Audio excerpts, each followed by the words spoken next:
Hey, my name is Davey Blackburn, and I lead a ministry called Nothing is Wasted Ministries, where we help people in trauma, tragedy, major life transition discover purpose out of their pain. And like many people, my purpose was birthed out of a really intense pain and life transition that I went through. Back in 2015, I lost my wife and our unborn baby when they were murdered in our home during a home invasion. I had a 15-month-old at the time, and he was in his crib the entire time, remained untouched and unharmed. And at the time of this filming, he's actually 9 years old, and he's got a lot of great things in store for his future. But that transition in my life, that tragedy in my life, really catapulted me first into an upending season. But as I began to walk through it, I began to realize that there was a real season of growth that took place in the midst of that.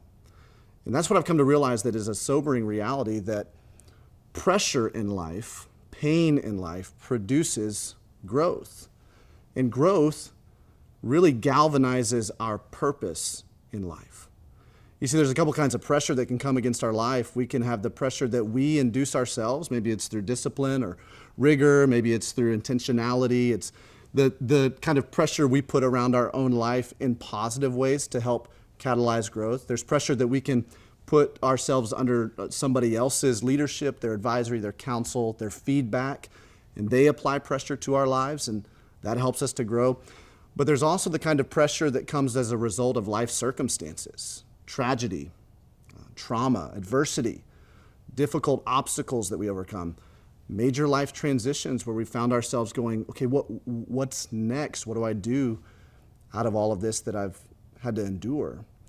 And that is perhaps the most difficult kind of pressure to work through, but it also can be the season that is the richest, most fulfilling, and the greatest catalyst for growth in our life.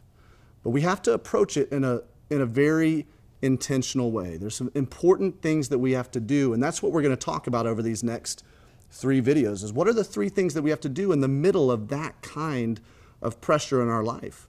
You see, the word steadfast in the Greek actually means to remain intentionally under pressure. We build resilience and steadfastness when we stay in it, which leads us to the first thing that we have to do. We have to lean into it. We can't run away from it. We can't suppress it. We can't numb it. We can't try to escape that kind of pain or pressure that comes into our lives. We can't use maladaptive coping mechanisms, because if we do, it will eventually ooze out of us later. You see, we're going to process that pressure somehow. We're going to process that pain somehow. We can either process it by confronting it head on and being intentional about that, or we can let it overtake us. And unfortunately, we see a lot of people, their lives spiral downward because they've let it take them over, and they try to escape the pain. An important concept that I learned as I was going through the healing process of losing my wife, that huge transition in my life, was this concept called run toward the roar. Here's the concept. You see, lions, they hunt in gender roles.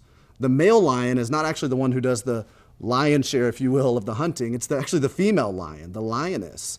Now, the male lion has a role. He will get over to the watering hole. He'll get up on his haunches. He'll flare out his mane. He'll let out this huge roar to scare the prey, the wildebeest, the zebra. You know, you've seen it on National Geographic, to try to scare them into an ambush that the females have set up.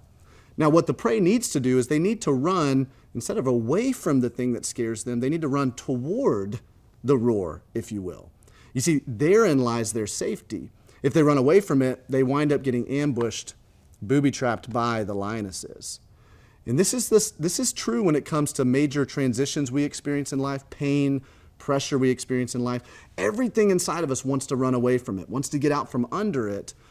But instead, what we have to do is lean into it. So here's what I mean practically. If you experience triggers in your life, things that remind you of that pain, things that kind of cause that pressure to come down even more emotionally in you, instead of looking at that trigger as an interruption to your day or an interruption to your story, what if you looked at that trigger as an indication that deeper healing needs to take place in your life? In fact, what if you looked at it as an invitation into that deeper healing? So whatever that thing is that's triggering you, instead of running from it, confront it head on. You see, I'll never forget, 3 months after my wife was killed, I went back into the house where she was killed. I hadn't gone back. It was a crime scene. It was something that was it haunted me, and it had this, in some ways, a power over me. The only way that I could confront that and really cause that power to lose its stronghold in my life was to actually walk back into the house, lay down on the spot that I found her, and just weep. And somehow in that process of leaning into, running toward the roar, there was healing that took place in my life. And maybe that's what needs to happen in your own story, in your own pain. Run toward the roar. Lean into it. Now, the next two videos, we're going to talk about the next two things that you need to do. But if you're looking for more resources, I'd love for you to go to nothingiswasted.com. We've got a plethora of resources, including our Pain to Purpose course that you can take and you can consume right there.